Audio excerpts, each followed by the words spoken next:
Same like there. Still that's coming out. Oh, there we go. Welcome Double Blues fans. Thanks for jumping on today. Now that we're live, if you just want to comment with your questions, that'd be great, and we'll hopefully get to them throughout the live chat today. This will also be up on the Facebook page later after, so if you are missing it or you can't get on, be sure to get on the Facebook page later and you can watch it back. But having said that, some people have emailed some questions in. We'll get to those as well throughout the morning, or sorry, the session.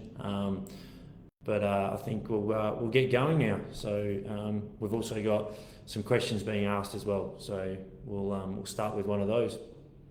Okay, Marty, I've got some questions for you while we wait for people to get theirs up on the screen.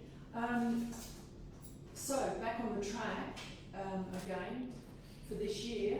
How are you going to back up last year? This 2025 in 2026. Yeah, it's a tough thing to back up when you have a pretty good season and win the premiership. But I think there's still some areas of our football that we can improve offensively. I thought we were pretty good for most of the year, but there's some things I think we can definitely work on that we reviewed, and some stuff that probably earlier in the year we didn't quite get right. That we can sort of have a look at. Like there'll be some personnel changes as well, and in terms of the structure and some roles and stuff. So there'll be some little challenges there in those things. But I think there's also some really positives in terms of some of the players who missed out last year, and especially in the grand final side, that will hopefully get opportunities with some of the players retiring and moving on. So those little things create some internal, I guess, challenges, but also some advantages and some positives for some players who really want to take the next step, i.e. Lucas Slade, Kobe McEntee, Morgan Ferris I thought had a really good final series as well. So some of those players I think have the potential this year to become regular league footballers. So there's some exciting times ahead. So your pre-season kicked off the other night with the 2K time trial, and you've had a couple of sessions since. How have the boys come back? Do they look fit? Hungry? Yeah, they look fit and hungry. It's very hard to tell this early. We've only got 8 sessions before Christmas, but the players are really keen to get back into it. They've had a good break, and now that we're back training, we've got quite a large number of players on the track, which is good. Some players who are still being managed, and they will be managed for the next few weeks prior to Christmas, guys who had injuries later in the year, and we've got a couple of players returning from long-term injuries as well. Mitch Croden, Lockie May, Charlie Parker. So we've got a few players returning from long-term injury, which hopefully by post-Christmas we'll have quite a large group fully training, which is pleasing to see. Any new recruits or young players we should be looking out for? Yeah, so there's a couple really good recruits who are able to get back to the club. So some junior players in Jed McEntee and Locke Rawlinson. Both those guys have spent time in the AFL system. So very pleased to have those guys back. Probably one of our first key targets in terms of recruiting was getting those two back to the club. So pleased to have those two back. They fill a couple of voids, I guess, with Angus Anderson being drafted in that midfield spot. And also guys like Jimmy Matthews retiring. So there's a couple of spots there available that those two players can fit nicely into. So hopefully they're regular league footballers moving forward. There's some young kids, I guess, as well that missed out on being drafted, which is always disappointing for those players. But Louis Kellaway and Jet Darlitz were two that potentially we're looking at being drafted. So it is pleasing that those two hopefully will stay at the club and become senior footballers for us. So excited about what they can bring to the club as well. So there's some under 18 kids coming up. Again, exciting to see them, what they can bring to the group, and hopefully there's quite a large number of them after they won the premiership in 2025. So it's quite a good group, and hopefully a few of them, we see them running around the senior program in 2026. We do have some questions from Jackie. Yep. She says, how do you plan to keep training fresh and still engaging for the playing group? Yeah, that's always a tough one. But again, I guess it's just the variety of trying to improve and keep getting better. Sorry. We reviewed, as we do every year. We review what we feel like we need to improve, and there's some areas of our offense we still feel like we can get better at. And as I said, there's going to be some in the freshness of some new players back to the club, and also some new opportunity for players as well. So those things always keep it fresh and new for the playing group as well. And as coaches, we just got to keep trying to change things up, do things differently, but also keep the core part of what we do, which we believe we do really well, keep that the same, and just tweak a few little different things. And this year's probably things like we've changed up our training program about when we do our, bigger sessions. So we've changed that up this year. So hopefully that'll just be a little challenge for the group and something different that keeps them motivated and fresh as well. So we do have a question there from Paul Holmes. Talk about Angus's brother coming to the club. Yeah, so Hamish Anderson played Quaffle last year, has been involved in, I believe, the Southport program as well, but played in the Quaffle. Excited to have him down. A bit different to Angus, probably a bit more of a half-back, third, fourth tall medium defender. So really excited to have him at the club. It's been a smooth transition for Hamish. Hamish has moved into Angus's bedroom with a couple of other into his room, so that's been quite a nice transition. He's also going to take over Angus's job as well, so it's just a quick swap for Hamish for Angus. But excited to have him down and keep that Anderson, the family, because they're a great family, and Angus was back last week and visited the club as well after his first week at Collingwood. He came back and packed up his gear. So it's exciting to have Hamish at the footy club, and also exciting for Angus about his footy journey and keeping that going in the AFL. Another question from Jackie.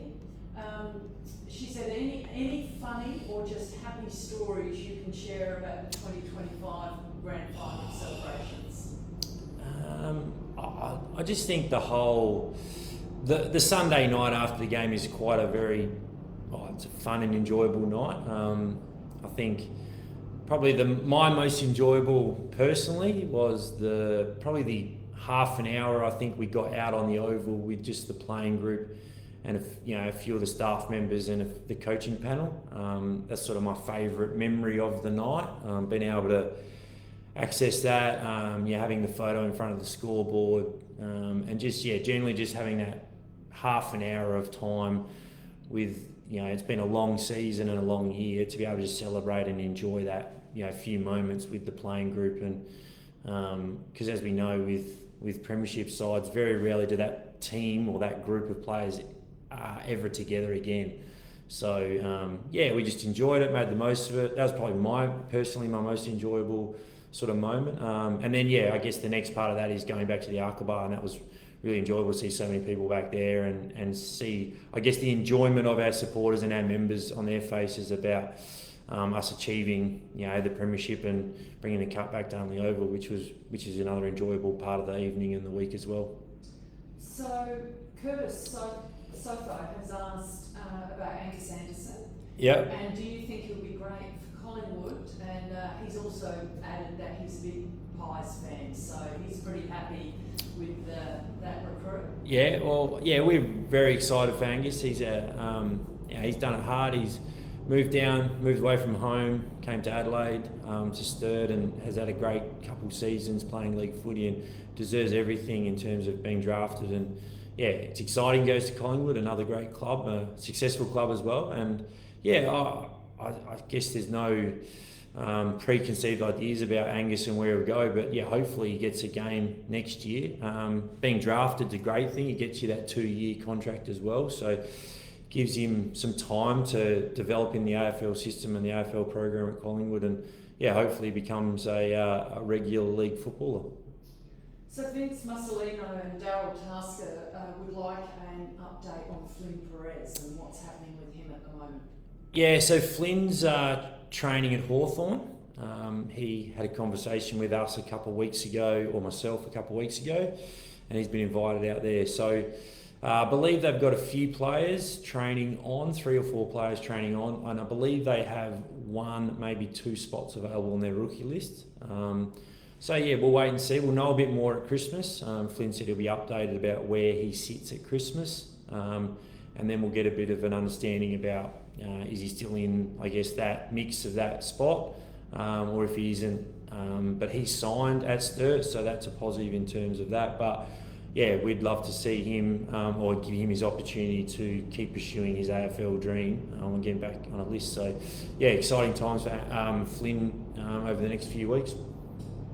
Also a question from Barry Driver about Dakin and how he's going from his groin injury. Yeah, Jared's still going quite slowly. Again, we've probably taken a bit of a slower approach with this because he did miss a fair bit of footy last year and it sort of impacted his back end of the year. So yeah, Jared's back running. He'll be sort of integrated, I guess, back into the main group in the new year. But he's slowly building up and doing what he needs to do in terms of physio and rehab-wise, in terms of getting his body right. And I think it's the key part of that is getting his body right for a full season of footy, which he didn't quite achieve this year because he's such an important player for the group and the team. So we're just doing everything we can to make sure that he's ready and available at the start of the year, but also at the back end of the year in the finals when we want him. So I think Mick Ross speaks for us all when he wants to pass on a big thank you to you for a most enjoyable football season, the best in his time, and I think Thank you. For a lot of us. How do you feel personally about 2025? Yeah, I'm quite pleased with the result. Also, probably just how pleased I am with the group and how quickly we were able to identify something we needed to improve, go away, train, execute that, and then, yeah, the results, I guess, superseded what we probably thought we were going to get this year in 2025, and so that's probably been the most pleasing part from a coach and a coaching group, is how quickly we're able to challenge the group and then adapt and change, and quite a significant change in the way we played. I think has been really pleasing in terms of the group and the buy-in from that as well. And I think part of that is a little bit of disappointment over the last couple of years not being able to achieve what we want to achieve. So I think there's been a combination of the last few years of disappointment, but then also to the change, the freshness of the way we wanted to go about our footy and challenging the group. And yeah, I'm very pleased and excited, but also too, I think we've got more improvement to come from the group, and hopefully we can keep improving. Anthony Mastrangello has asked where we can watch training. So you are off site, so can you run us through the training? Yeah, so if you want to come down and watch training, we are Monday night in Mount Barker at Cornerstone College, 5:30 starts normally. And then we are Wednesday and Fridays at Erbro High School, which is in Netherby on Crossroads and Fullerton Road. So if you come down to Erbro, there's some exciting things going up there. We've got new goalposts on the oval and some nets coming in this hopefully very soon, some new nets or behind goals nets. And then there'll be some further stages to that of lights and change rooms in the future. So some exciting stuff going on at Erbro in terms of facilities and the oval as well. We're working with the school to try and keep improving the facilities and the space there as well. So it's going to become a vital, I guess, component of the footy club in terms of a venue to be able to train at, especially in summer, but even more important in winter. Now with 14s, 16s, 18s, women's, there's an under 18s girls competition now, senior men's program. It's tough to get on only oval at the times we want, so we do need another venue for our teams to be able to train, and we've got development squads and all the other things. So it is, Erbro is quite a vital part for us moving forward. Not a football question, a personal question. Michael Wilden would like to know how your golf handicap's going. Pretty good, Michael. It is summer, and there's no games on at the moment, so I do enjoy playing some golf. And yeah, it's going all right, Michael. I'm trying to get to single digits, but we've got a bit of work to go over the next few months, I think, to get there, or even years, I think. Okay, Harry Axiotis wants to know about the fitness of Dakin, which you've already answered. Parker, Brewer and Craven.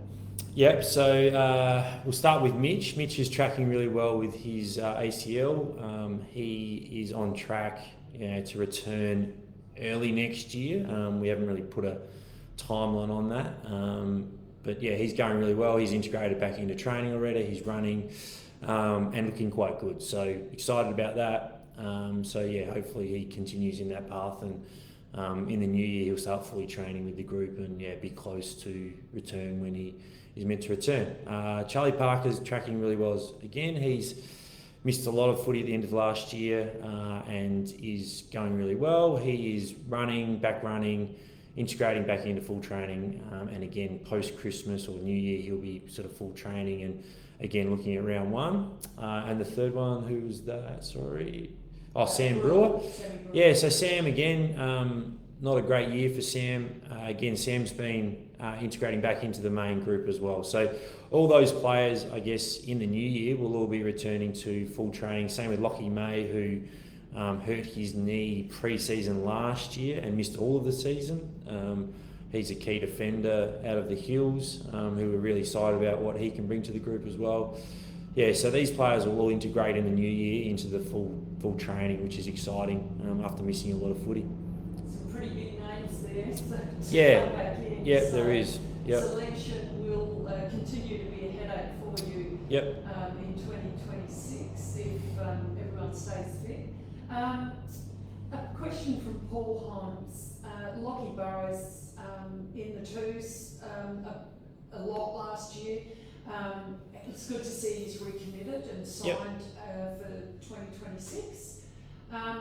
Did you have a chat with him about some of the areas of his game so that he can sort of really cement that spot in the league? Yeah, it's been a really tough year for Lockie. I guess the change of the style of game that we played has, I guess, changed a little bit to do with selection and the way the team is structured a little bit. And that sort of affected, I guess, Lockie's role and position in the team. And with a couple of players like Tom Emmett coming back into the team, or to the club as well and back into the team, there was a little bit of that balance of talls v smalls and those sorts of things. And there was some tough conversations with a fair few players throughout the year, and Lockie was one of those. Morgan Ferris was probably the other one as well, who at stages had some really good performances in the reserves. And Lockie's clear about what he needs to work on, and he went away with that and worked on that throughout the season last year, and we saw his performances at the back end of the year in the reserves, how good he can be and what he can bring to the group. And I guess that was the discussion when Connor McFadden decided that he wasn't going to continue on, that we looked at our list and we sort of identified that Lachlan Burrows was a very good player. He's played fair bit of league footy in the past, but he had a really good year in 2023 as well and 2024. And so we felt like that if he can get back to that level of footy, that he could be a really important and vital player for us. He understands what he needs to work on, and he's been working on those things, and we hopefully see him really improve and become a vital player for our team. Anthony Mastrangelo, you touched on Morgan Ferris before. He's just asked about Morgan. Yep. And do you see opportunity for him in the league?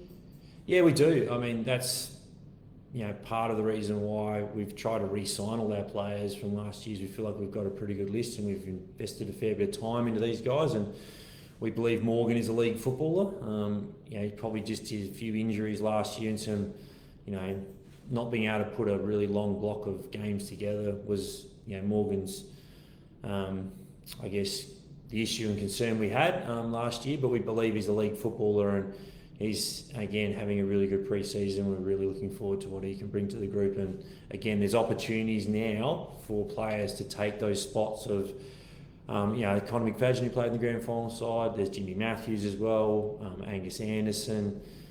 So there's some players, and Henry Carey's retired, so there's some opportunities for players to and some spots available. So Chris Papanotis has asked about who do you see from the young players in the next 3 or 4 years who have those leadership qualities. I mean, we're blessed with that with Tom and certainly Will at the moment. But who do you see as those future leaders? Yeah, it's something we identified a few years ago, and we've been running an emerging leaders program, which identifies, I guess, probably some of the younger players, sort of 20, 21, and even 19, that we feel like are going to be long-term players at the footy club with leadership qualities. And some of those players come out of that program that are actually in the leadership group right now is Tom Lewis and Will Coonglis. So those two players have come into our leadership group after being in the emerging leaders program. And I guess the new ones that might be coming into that, or we identified, is like guys like Ned Walter, Casey Voss. These two players have become regular. Well, Casey's a regular league footballer. He wants to work on his leadership, and Ned's always been a great leader. He's been the captain of a few of the reserves grand final sides. He's been a captain of our under-18s teams in the past, and so he's identified as a really good leader. We want to try and keep building his leadership, and hopefully these players become part of the leadership group moving forward. But we feel like we've got a really good balanced group, and a couple of our leaders have left, but Mitch Croden was voted in last year. We feel like he's a great leader, and his experiences from the AFL world and his life experiences have all been very valuable for the group. So there are a couple of spots in the leadership group that hopefully some of these younger players will take on board.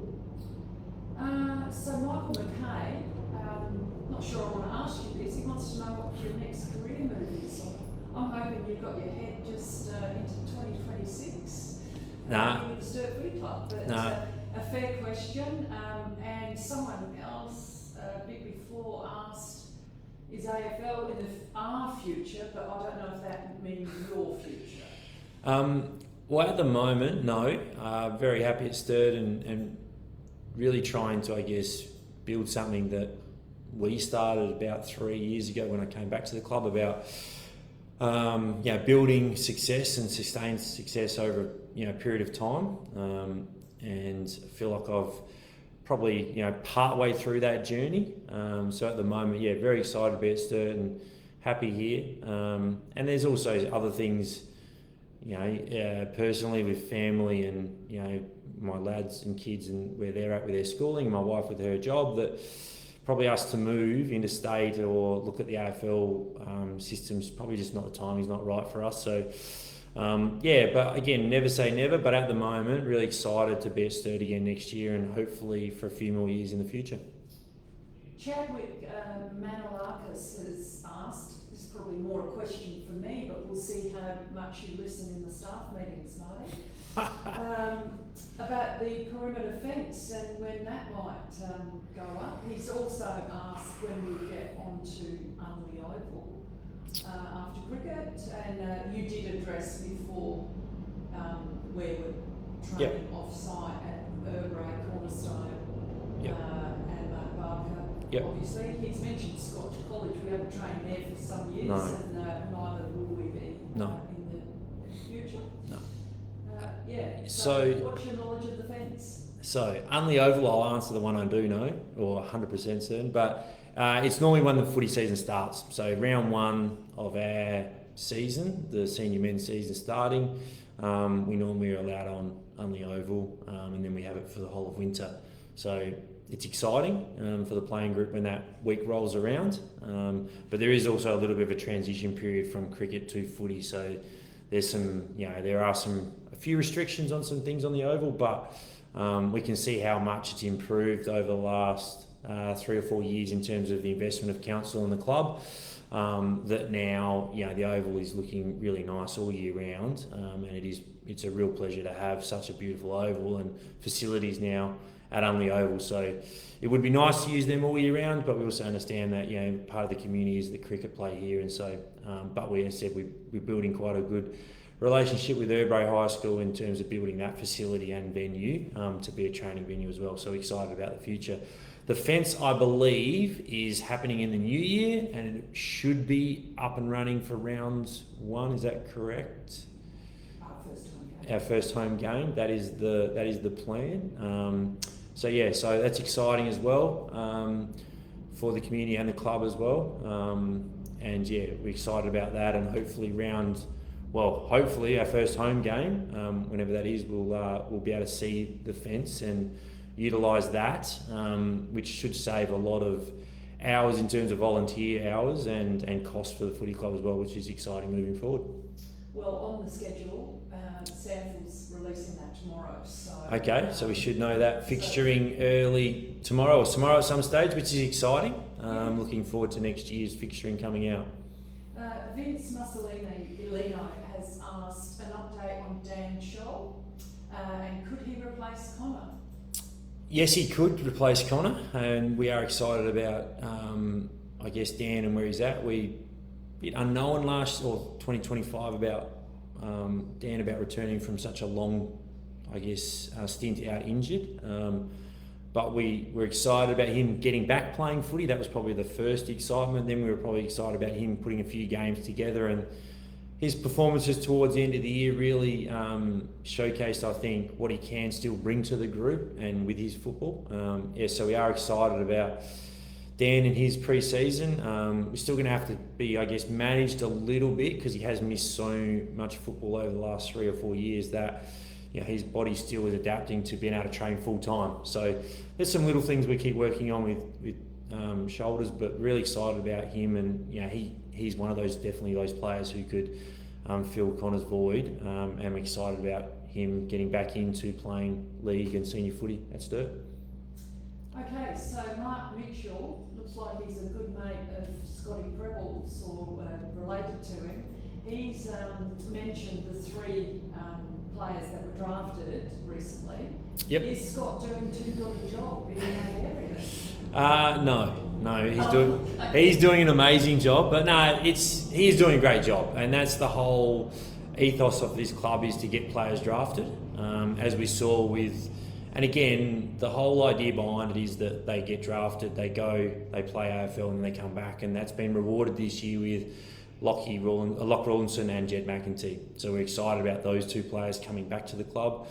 They were able to fulfil their dreams of being drafted and playing AFL, and that's, now they're back at the footy club. So we would hope the same would happen for the 3 players that are drafted. Hopefully it's a long time. Their AFL career is a long journey, and they do come back to Sturt at some stage. But he's doing an amazing job. They won the premiership as well, which is, a bonus.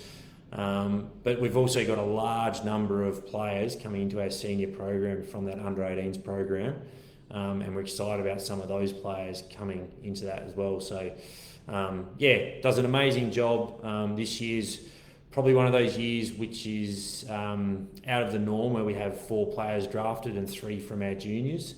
But we also, there's 14 of the under-18s coming up to our senior program. So it is a great program for us in terms of list management, and also to keeping our homegrown talent at the footy club, which is a vital part of our, success over a long period of time, is having those locals being able to play at the footy club.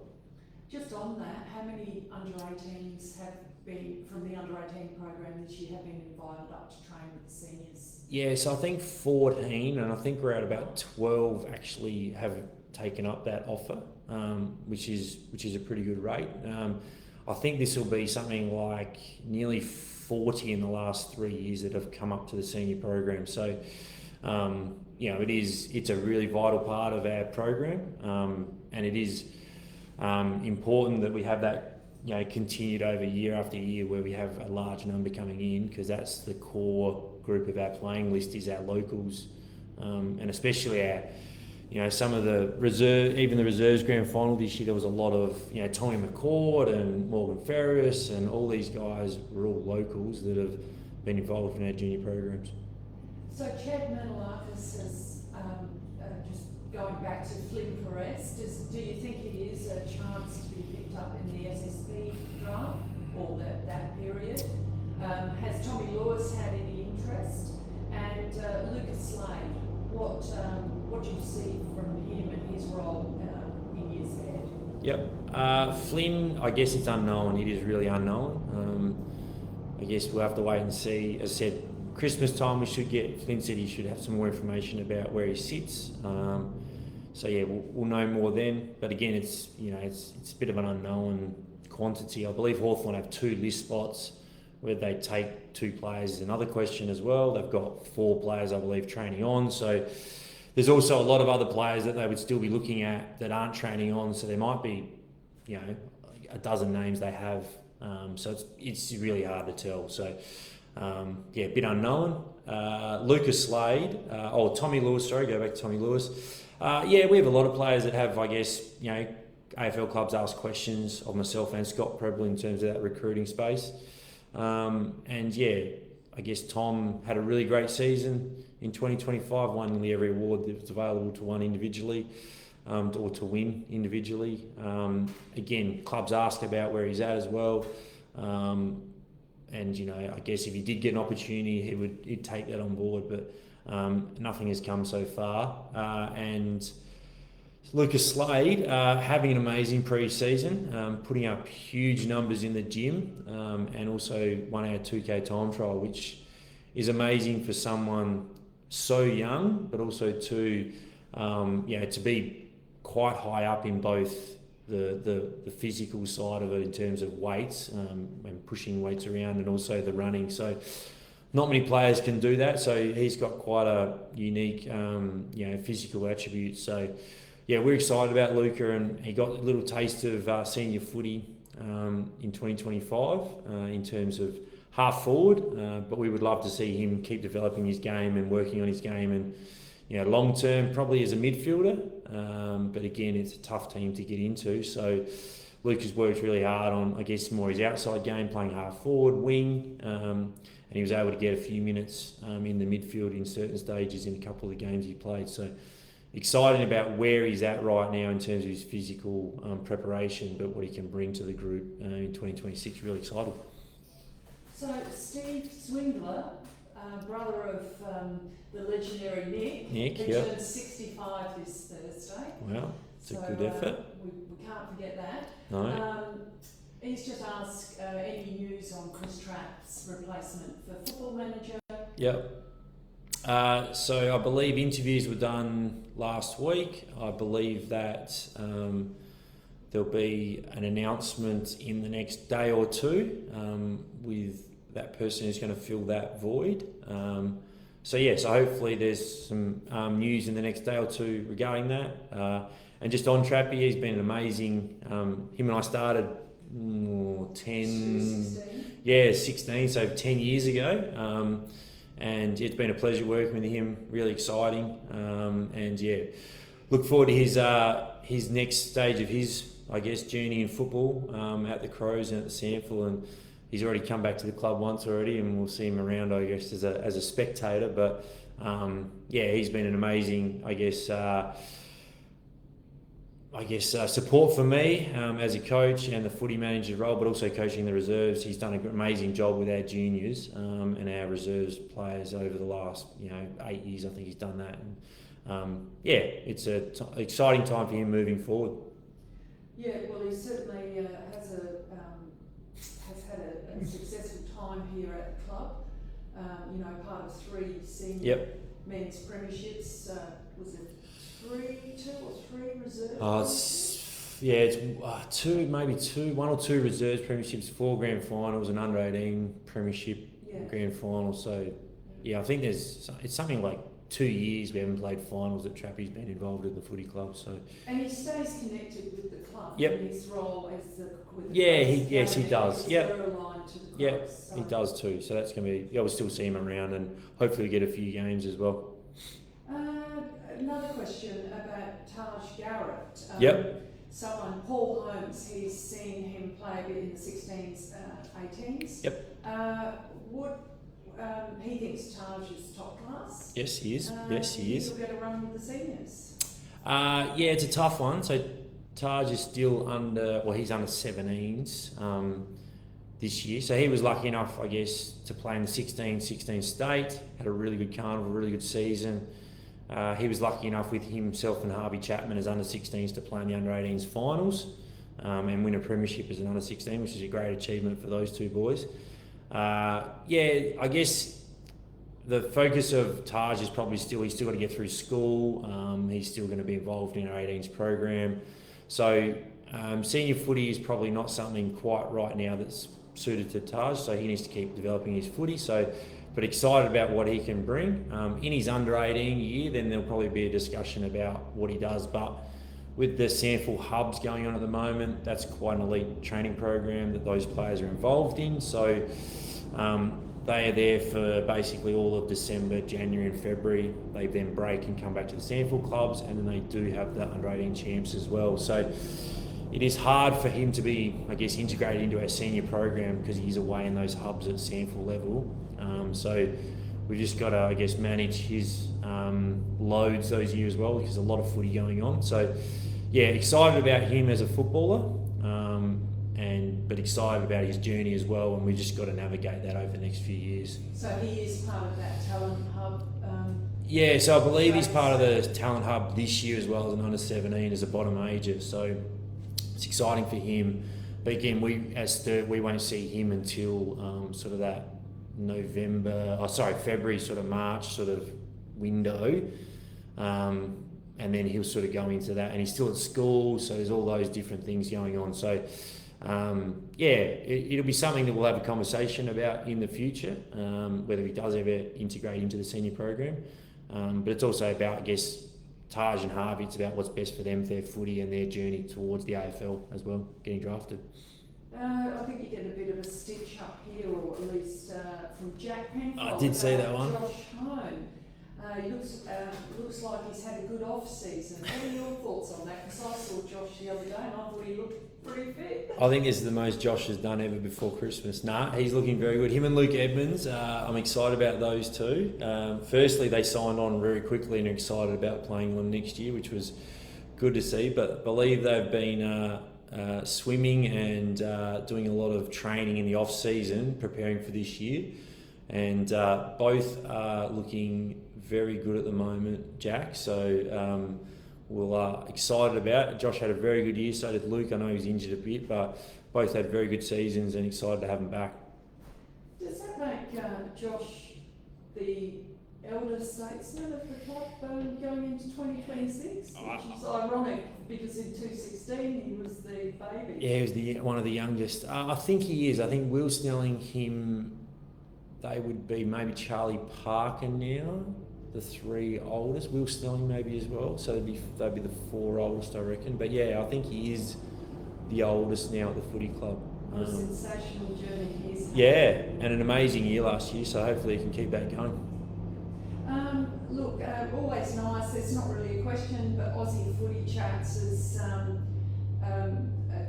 commented on the great talent that we have here in the team. Yep. And congratulations on getting Anderson drafted to the Pies. Paul Murphy, are there any external recruits that the club is exploring? Yeah, I guess we're always exploring recruiting wise.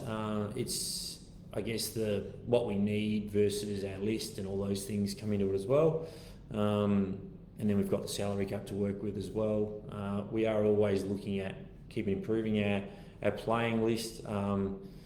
This year, I guess it was a little bit also too waiting to see what would happen at the draft with Angus and a couple other players we didn't know were sort of in that draft window, also around ratings as well. So now that all that dust has settled, we can start looking at a list. We've started training as well. We can also start to see what's out there in terms of other players who didn't get drafted as well. So we're always, I guess, looking.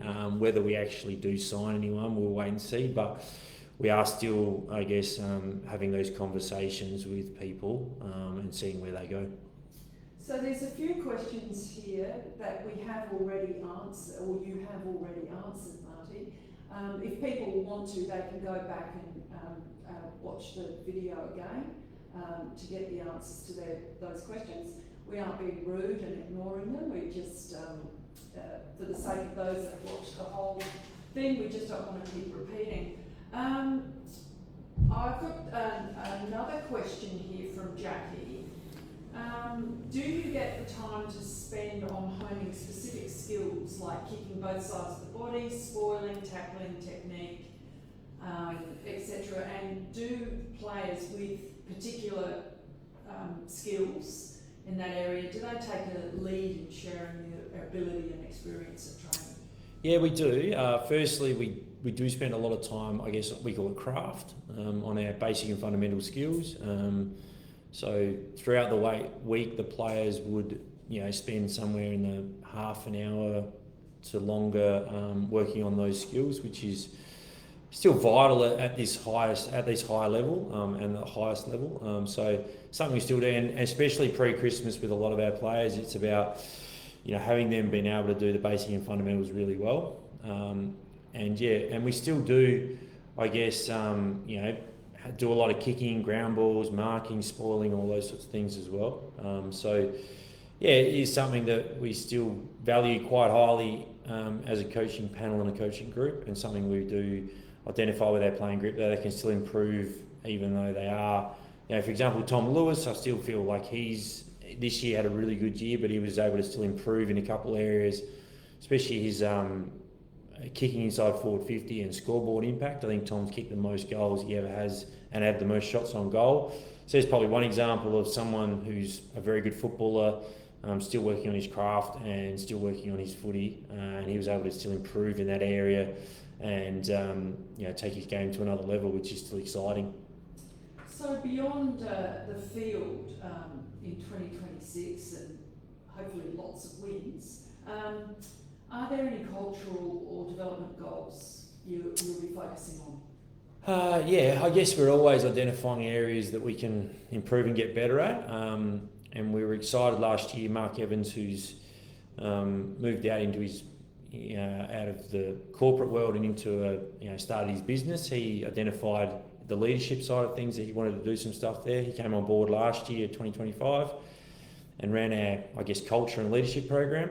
And it went really well. We're really excited about what he can bring to the group.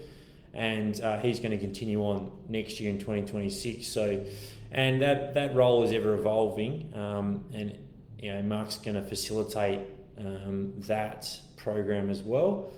So we're excited about where he can help facilitate that and grow. As I mentioned before, he'll also engage with our emerging leaders program as well, which is, there's some exciting young players in that group.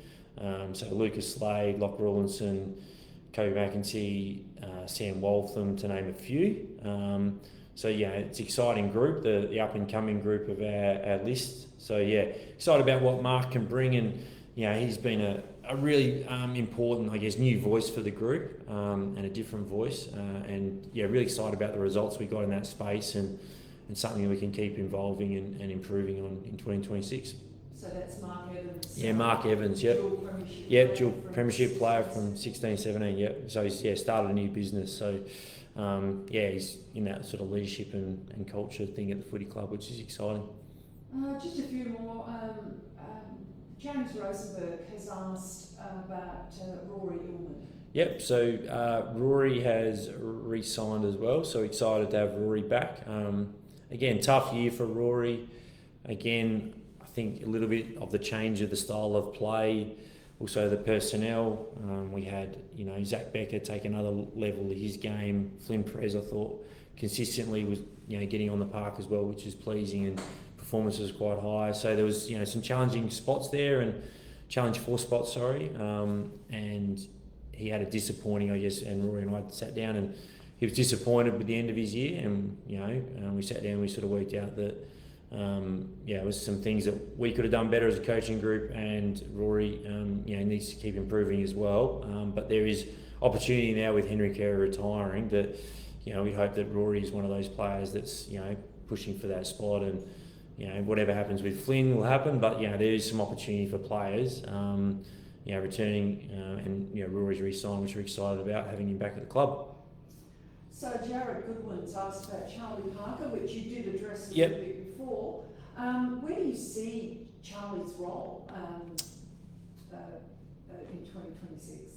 Yeah, well, I guess we see him as that wingman, which we're able to see probably 4 games, I reckon, mid-year, which we were really excited with he's finally got Charlie back to his footy of being drafted, and that really been able to run, carry, and kick, such a beautiful kick, and we're able to see some of those goals in a couple of the games this year. So hopefully we get him back to that level, which I think we will, and hopefully he there's another spot, in terms of that wing role, that we can, hopefully Charlie can fill. Just on the game plan in 2025, which was completely different to previous years, do you think, and exceptional that you were able to implement that and that the players were able to actually play that style of footy, and quite clearly, we were the best in the league. What areas can you see to improve that game plan for 2026?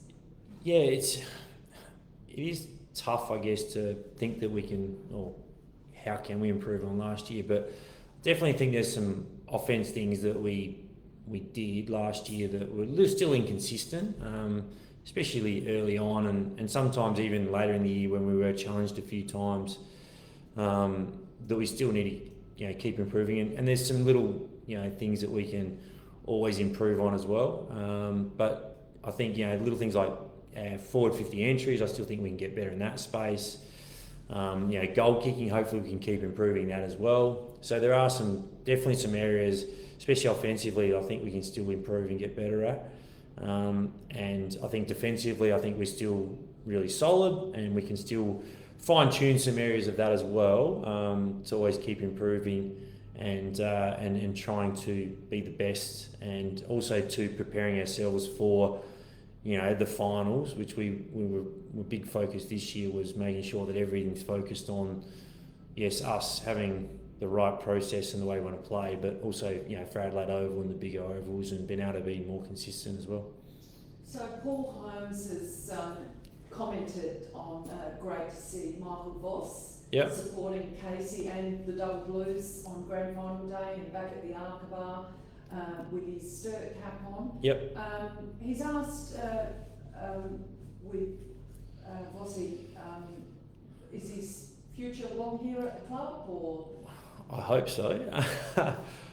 He's an amazing player, Casey, and I think he is a long term. He's got a job here. He's well settled in terms of that.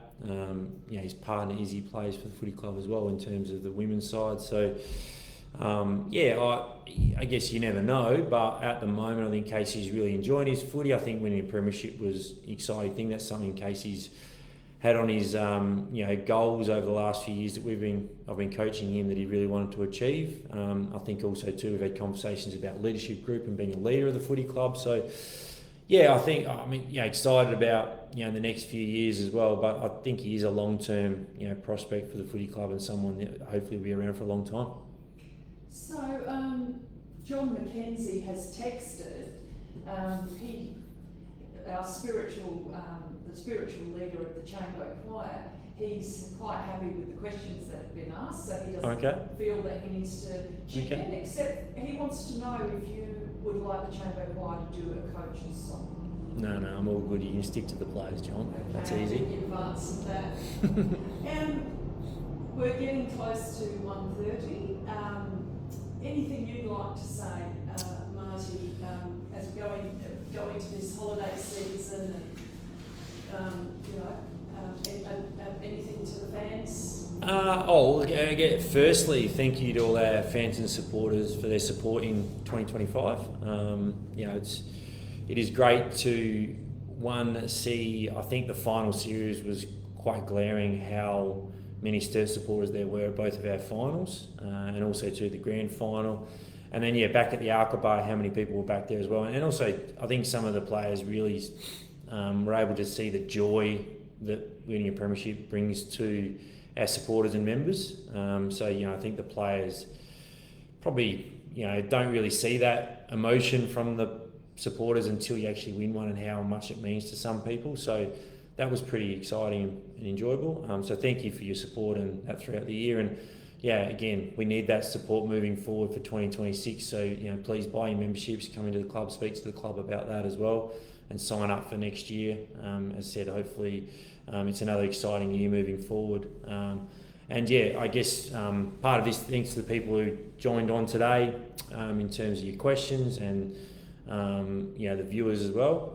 If you can't get on, please jump on the Facebook or social medias to watch the video as well and catch up on all the information regarding all things Sturt from 2025 and moving forward.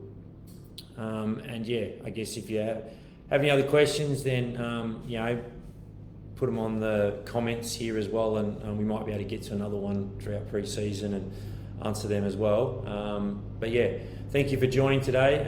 Go the Double Blues, and we'll see you next time.